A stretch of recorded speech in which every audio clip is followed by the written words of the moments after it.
तो डियर, तो आप लोग कैसे हैं। एक बार आपका फिर से स्वागत है GC point by CP sir YouTube channel पर। तो बच्चों, आज हम लोग देख रहे हैं 12th क्लास की सीबीएसई बोर्ड की केमिस्ट्री, जिसमें हम लोग पढ़ने वाले हैं सोल्यूशन। तो बच्चों, आज 12th क्लास में हम लोग सोल्यूशन स्टार्ट करेंगे। जैसे कि पहला चैप्टर इसमें कट गया है, तो दूसरे चैप्टर से हम लोग स्टार्ट कर रहे हैं सोल्यूशन। तो देखिए सोल्यूशन क्या होता है, इसको जानते हैं बच्चों। तो देखिए solution a homogeneous mixture of two or more components on reacting chemical substances whose composition can be varied with certain limits is termed as a solution। तो बच्चों, ये कह रहा है कि दो या दो से अधिक कंपोनेंट जो रिएक्ट ना कर रहे हो आपस में, तो जो उनका मिक्सचर होगा यानी होमोजीनियस मिक्सचर होगा, और उसमें जो है कि कुछ सीमाओं तक, यानी उस सोल्यूशन की कुछ सीमाओं तक जो है कि उसमें भिन्नता हो सकती है। तो ऐसे विलयन को, ऐसे सोल्यूशन को हम लोग कहते हैं, मतलब ऐसे जो है कि कंपोनेंट्स को, यानी ऐसे जो मिश्रण को हम लोग कहेंगे, जो मिक्सचर को हम लोग सोल्यूशन बोलते हैं बच्चों। तो बच्चों देखिए, यहाँ पे जो होमोजीनियस वर्ड है ये बहुत इंपॉर्टेंट है। होमोजीनियस का मतलब क्या है कि होमोजीनियस का मतलब, जैसे कि आपका कोई एक वेसल है और इसमें जो है कि वाटर लिया गया है। तो इसमें बच्चों मान लेते हैं 1 लीटर वाटर है, 1 लीटर वाटर है यानी 1000 ml। और बच्चों इसमें अगर हम जो है कि अगर हम लोग साल्ट मिला रहे हैं, साल्ट NaCl मिला रहे हैं, मान लें बच्चों इसमें हम लोग, तो इसमें मान लेते हैं हम लोग जो है कि 500 ग्राम मिला रहे हैं, 500 ग्राम मिला रहे हैं। तो ये जो सॉल्ट है इसमें पूरा डिज़ोल्व हो जाएगा, और पूरा डिज़ोल्व हो जाएगा तो हम यूँ कर सकते हैं कि 1000 मिलीलीटर में ये 500 ग्राम मिलाया गया। तो अगर हम इसका कोई भी एक सैंपल लें, यानी इसमें से कहीं से भी निकालें, तो हम यूँ कह सकते हैं बच्चों कि 1000 ml जो है, 1000 ml ये कंटेन करता है कितना, 500 ग्राम, 500 ग्राम करता है। तो 1 ml कितना कंटेन करेगा यहाँ पर, तो ये हो जाएगा 500/1000 यानी 1000। तो बच्चों ये आ जाएगा आपका जो है 0.5 ग्राम, यानी 1 ml में 0.5 ग्राम आपका सॉल्ट होगा। तो कहीं से भी अगर हम निकालें तो उसमें 0.5 ग्राम ही आएगा 1 ml वाटर में। तो हम लोग कहेंगे इसको कि ये होमोजीनियस है, यानी इसमें सभी जगह पर समान रूप से ये डिस्ट्रीब्यूट हो गया हमारा साल्ट, तो इसको हम लोग होमोजीनियस कहेंगे। तो ये मिक्सचर है बच्चों, ये होमोजीनियस मिक्सचर है। और वहीं पर अगर हम इसी में अगर 1 लीटर वाटर है, 1 लीटर वाटर है, और ये 1 लीटर वाटर है, 1 लीटर वाटर है। तो बच्चों अगर इसमें मान लेते हैं हम लोग इतना ही ग्राम में अगर यहाँ पर सैंड मिला दें, यानी बालू मिला दें, तो ये क्या होगा कि यहाँ तली में तो ये बैठ जाएगा और यहाँ पर ये नहीं होगा, यानी नीचे ये बैठने लग जाता है। तो अगर इसका हर जगह से सैंपल लेंगे तो इसके 1 ml में ये 0.5 ग्राम नहीं आएगा। तो हम इसको मिक्सचर तो कह सकते हैं, परंतु इसको होमोजीनियस मिक्सचर नहीं कहेंगे। तो जो हमारा सोल्यूशन होता है वो होमोजीनियस मिक्सचर होता है। तो इसलिए कि डिफिनेशन में आपने लिखा है कि homogeneous mixture of 2 or more component, इसमें 2 या 2 से अधिक होंगे जो अनरिएक्टिंग केमिकल सब्सटेंस होंगे, यानी उस पदार्थ के जो होंगे वो अनरिएक्टिंग, यानी उसमें क्रिया नहीं करेंगे। Whose composition can be varied, यानी जो उसका संगठन होगा, जिससे मिलकर बना होगा, विद सर्टेन लिमिट्स, यानी कुछ सीमाओं तक उसके अंदर भिन्नता हो सकती है, इज टर्म्ड एज सोल्यूशन। इसी को हम लोग सोल्यूशन कह रहे हैं बच्चों। आगे हम लोग देख रहे हैं solution is compose to component, यानी जो सोल्यूशन हमारा होगा वो 2 घटकों से मिलकर बना होगा, उसके 2 कंपोनेंट होंगे। पहला होगा सॉल्यूट और दूसरा होगा सॉल्वेंट। तो बच्चों यहाँ पे सॉल्यूट और सॉल्वेंट को हम लोग कैसे पहचानेंगे, तो देखिए इसमें लिखा हुआ है component of solution present in larger amount is called solvent. तो अगर कोई सोल्यूशन में जो घटक है हमारा, जो कंपोनेंट है वो लार्जर अमाउंट में होगा, बहुत ज़्यादा मात्रा में होगा, तो उसको हम लोग सॉल्वेंट नाम दे रहे हैं। ठीक है बच्चों। दूसरे में ये कह रहे हैं component of solution present in small amount is called solute. अगर जो कम मात्रा में होगा हमारे विलयन में, हमारे सोल्यूशन में जो कम मात्रा में उपस्थित होगा, कम अमाउंट में होगा, उसे हम लोग क्या कहेंगे, सॉल्यूट कहेंगे। ठीक है। तो जैसे बच्चों आप समझ लें इसको, कि अगर हम सॉल्यूशन ज़रूरी नहीं है कि कोई ठोस हो और लिक्विड हो तो उसका हो, ठोस का भी होगा, गैस का भी होगा, लिक्विड का भी होगा, और सॉलिड लिक्विड का भी होगा, लिक्विड सॉलिड का भी होगा। इस तरीके से आपके बनते हैं, यानी ये 9 रेशियो में जाते हैं, यानी 9 तरीके से ये बनेंगे। तो हम लोग बात कर रहे हैं, जैसे मान लीजिए लिक्विड सोल्यूशन की बात कर रहे हैं, हम लोग लिक्विड सोल्यूशन की बात कर रहे हैं। तो लिक्विड सोल्यूशन का एक ही हमारे पास है, अगर हम अल्कोहल और प्लस वाटर मिला लें तो मान लेते हैं बच्चों हमारा ये सोल्यूशन बनता है। दोनों को मिलाने पर ये हमारा सोल्यूशन हो रहा है। और इस सोल्यूशन में अगर हमारा ये जो है अल्कोहल ये जो है आपका 20% है और ये हमारा 80% है, तो हम यूँ कहेंगे कि जो हमारा वाटर है ये सॉल्वेंट हो जाएगा, और ये सॉल्यूट हो जाएगा, इस तरीके से बच्चों। परंतु अगर बच्चों इसको अगर हम ऐसे कर दें कि हमारे पास अल्कोहल प्लस वाटर, अगर इनकी जो क्वांटिटी है इनको चेंज कर दें और इसकी क्वांटिटी को हम लोग क्या काम कर दें 60% कर दें और इसकी क्वांटिटी को हम लोग 40% कर दें, तो इस कंडीशन में हमारा ये जो होगा ये सॉल्वेंट हो जाएगा और ये हमारा सॉल्यूट हो जाएगा। तो बच्चों जो कम अमाउंट में होगा, स्मॉल अमाउंट में, उसको हम लोग सॉल्यूट बोलेंगे, और जो लार्जर अमाउंट में होगा उसको हम लोग सॉल्वेंट बोलेंगे। ठीक है बच्चों, तो इस तरीके से आपने सोल्यूशन को जाना। सोल्यूशन को एक्सप्रेस करने की कितनी मेथड्स होती हैं, अब हम लोग इस पर बात करेंगे बच्चों।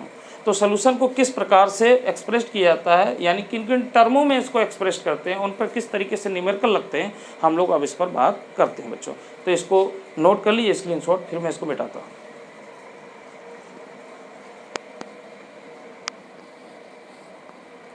हाँ बच्चों, तो मैं इसको मिटा रहा हूँ।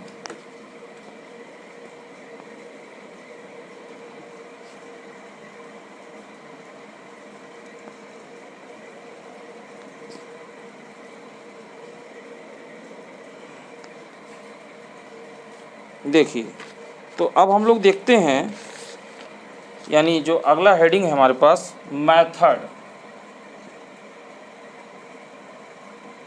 Methods of expressing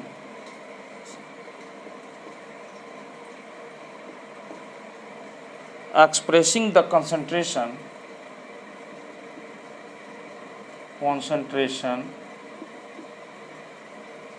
of solution। तो बच्चों मेथड इसकी हम लोग देख रहे हैं कि इस प्रकार से हम सॉल्यूशन को एक्सप्रेस कर रहे हैं। तो सबसे पहला बच्चों इसमें हम लोग देखते हैं normality.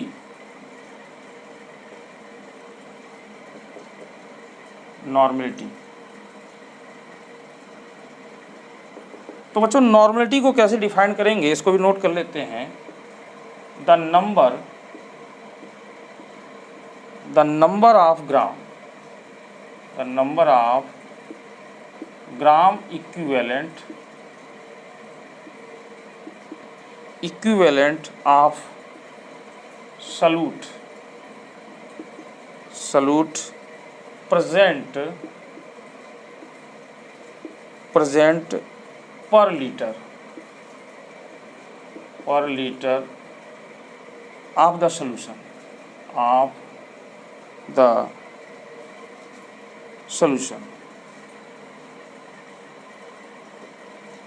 the solution is called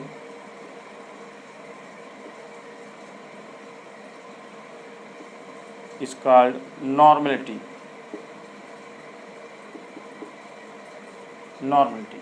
तो बच्चों ये कह रहे हैं the number of gram equivalent of solute present per litre of the solution is called normality. यानी अगर 1 लीटर के सॉल्यूशन में जितने ग्राम इक्विवेलेंट अगर प्रेजेंट होंगे तो उसी को हम लोग नॉर्मेलिटी कह रहे हैं बच्चों। ठीक है, इट इज रिप्रेजेंटेड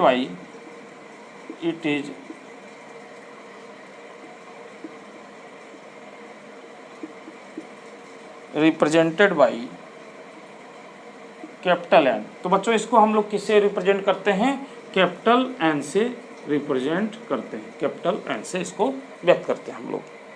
अब बच्चों इसका फार्मूला देख लेते हैं।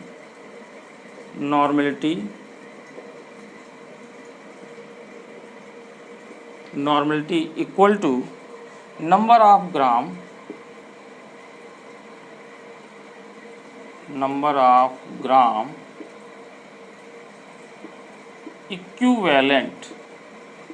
equivalent of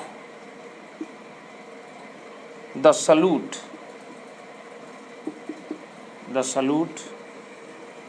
upon number of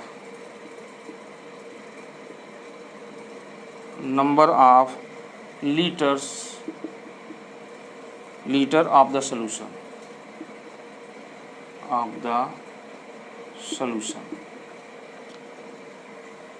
तो बच्चों यहाँ पर ये इसका फार्मूला हो गया नंबर ऑफ ग्राम इक्विवेलेंट, यानी ग्राम इक्विवेलेंट में जो है, जो हमारा बिलियन है, जो हमारा सोल्यूशन है, उसके लीटर की संख्या से अगर हम लोग भाग दे देते हैं, डिवाइड कर देते हैं, तो हमारी नॉर्मेलिटी निकल आती है बच्चों। ठीक है, यहाँ पे एक लाइन और देखते हैं। solution are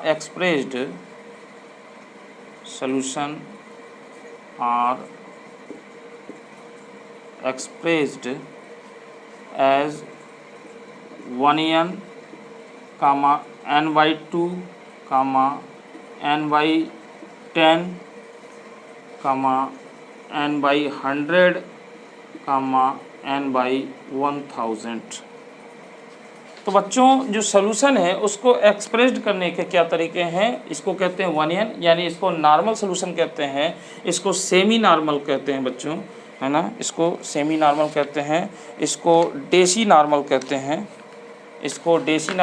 हैं, इसको सेंटी नॉर्मल कहते हैं, और इसको मिली नॉर्मल कहते हैं। तो इस तरीके से अब बच्चों हम लोग इसके बारे में जानते हैं कि इनको कैसे कैसे इनको कहा जाता है, यानी नॉर्मल सोल्यूशन कब होता है, और आपका सेमी नॉर्मल कब होता है, आपका डेसी नॉर्मल कब होता है, आपका सेंटी नॉर्मल कब होता है, और आपका मिली नॉर्मल कब होता है। तो इसमें से 2-3 को देख लेते हैं, उसी तरीके से इसकी डिफिनीशन बनेगी। तो इसको भी नोट कर लीजिए, फिर मैं मिटाता हूँ।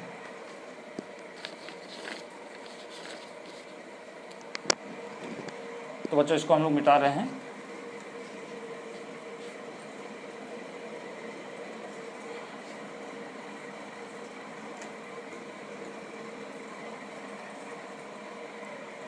देखिए 1n, तो बच्चों इसको हम लोग बोलते हैं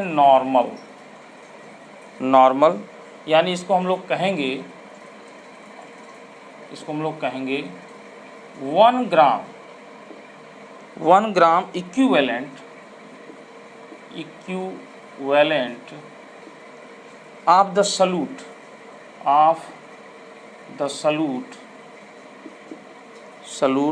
पर लीटर ऑफ सॉल्यूशन। तो बच्चों ये जो हो जाएगा इसी को कहेंगे नॉर्मेलिटी। इसकी कितनी हो जाएगी 1, normality equal to 1, normality is 1। तो बच्चों इसका कहने का मतलब है कि 1 ग्राम इक्विवेलेंट ऑफ द सॉल्यूट, यानी अगर 1 ग्राम इक्विवेलेंट सॉल्यूट है और वो पर लीटर सॉल्यूशन यानी 1 लीटर बिलियन में अगर प्रेजेंट है, तो उसी को हम लोग नॉर्मेलिटी इज 1 कहेंगे। ठीक है बच्चों,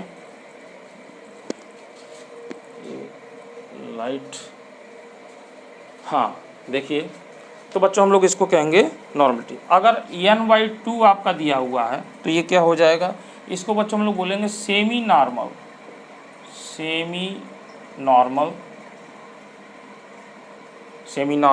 इसको कैसे, तो बच्चों ये 1/2 है, यानी n/2, यानी अगर इसको हम लोग ऐसे भी लिख सकते हैं।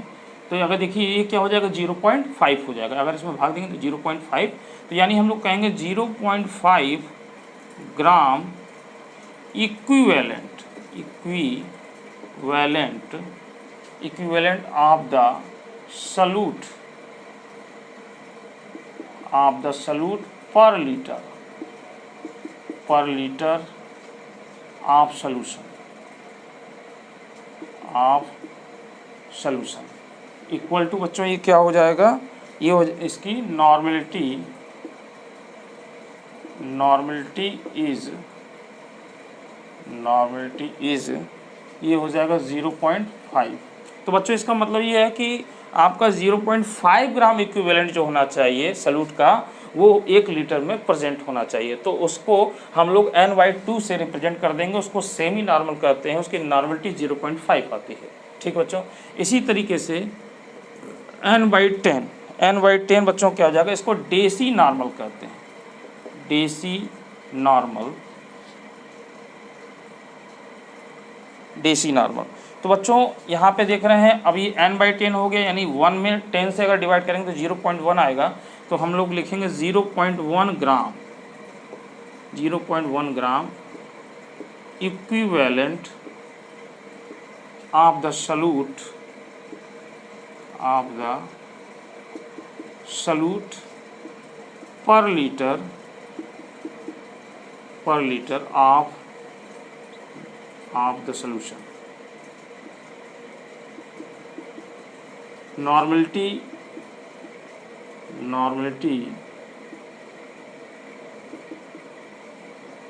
बच्चों हो जाएगा, नॉर्मलिटी इज 0.1।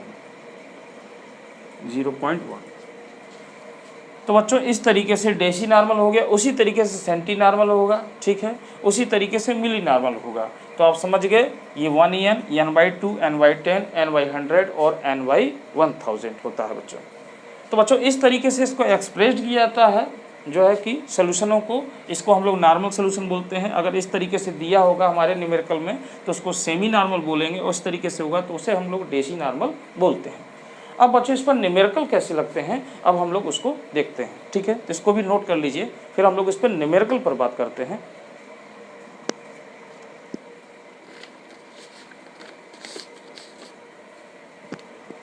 तो बच्चों इसको मैं मिटा रहा हूँ।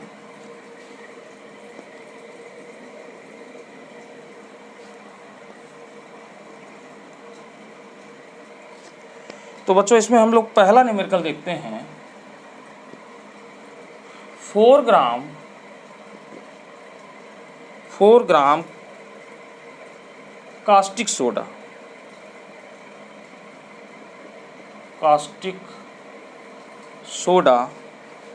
is dissolved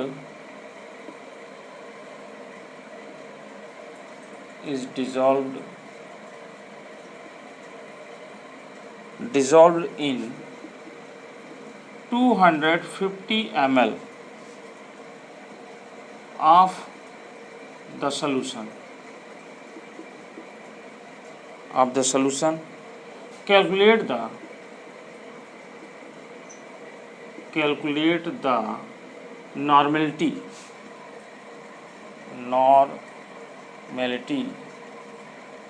of the solution.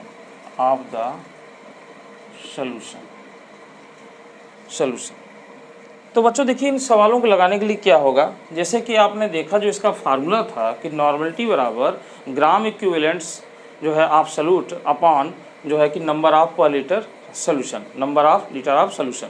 तो बच्चों यहाँ पर जो इक्विवेलेंट है, जो आपका इक्विवेलेंट ऑफ सॉल्यूट, तो इक्विवेलेंट सॉल्यूट कैसे निकालते हैं बच्चों? तो इक्विवेलेंट सॉल्यूट निकालने के लिए ये होता है gram weight upon equivalent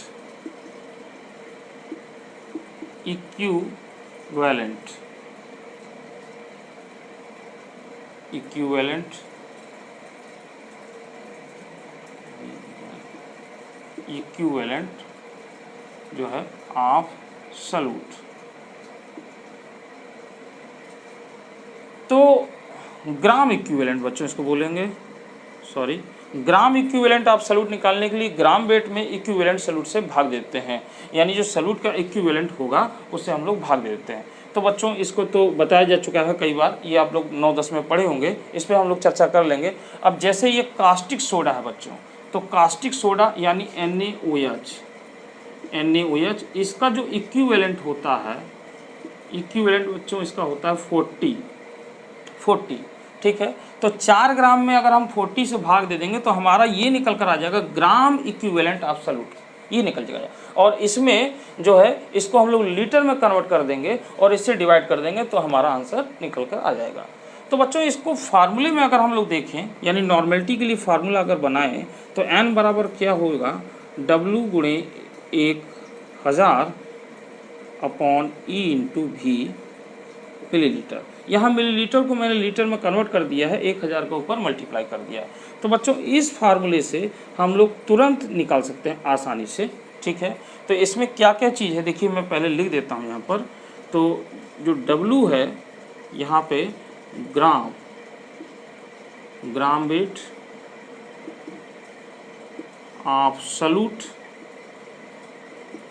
absolute, और बच्चों यहाँ पर क्या है, E इक्विवेलेंट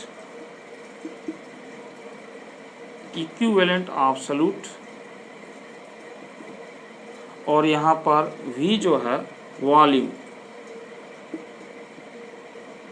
ऑफ सॉल्यूशन, ठीक है। और N क्या है बच्चों, N है नॉर्मेलिटी, जो कि हमें फाइंड आउट करनी है। तो बच्चों इस तरीके से, तो ये आपका जो है मेन फार्मूला है, इसी पर सब कुछ लगेगा। तो इस सवाल को भी, इस न्यूमेरिकल को ही हम लोग इस पर सॉल्व कर लेते हैं। तो देखिए यहीं पर नोट कर लेते हैं। तो हमें नॉर्मेलिटी निकालना है, तो W यानी W जो है ये 4 ग्राम यानी सॉल्यूट कास्टिक सोडा, तो यहाँ पे 4 इंटू 1000 अपॉन E क्या होता है बच्चों, इसका इक्विवेलेंट यानी NaOH का 40 गुणे, और ये कितने में डिसॉल्व कर रहा है बच्चों, 250 में, 250 में। तो एक शून्य से एक शून्य कट गया बच्चों, ये इससे हाँ, तो ये आपका हो गया, और 4 से ये 4 भी कट गया बच्चों। तो अब यहाँ पे देखिए ये हो जाएगा 5 दूनी 10, 5 25, 2/5 यानी ये हो जाएगा 0.4 बच्चों, ये आंसर आ जाएगा। और हम लोग लिखना क्या चाहेंगे, हम लोग लिखेंगे यहाँ पे 0.4 ग्राम इक्विवेलेंट पर लीटर, ये, या हम लोग लिख सकते हैं 0.4 ये भी लिख सकते हैं। तो ये बच्चों निकल कर आता है, ठीक है बच्चों। तो ये आपका पहला सवाल हुआ 0.4 ग्राम इक्विवेलेंट पर लीटर। इस तरीके से बच्चों इस पर सवाल लगता है। एक सवाल हम लोग और देख लेते हैं, देखिए इसको नोट कर लीजिए आप, फिर मैं इसको मिटाता हूँ, ठीक है। हाँ,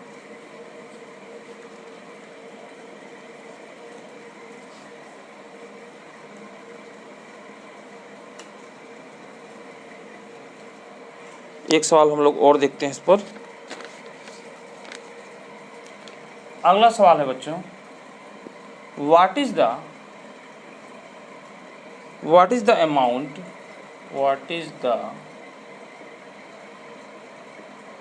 अमाउंट ऑफ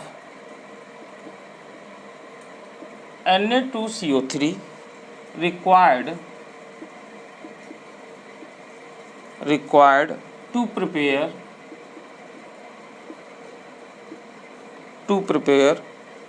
250 ml n/10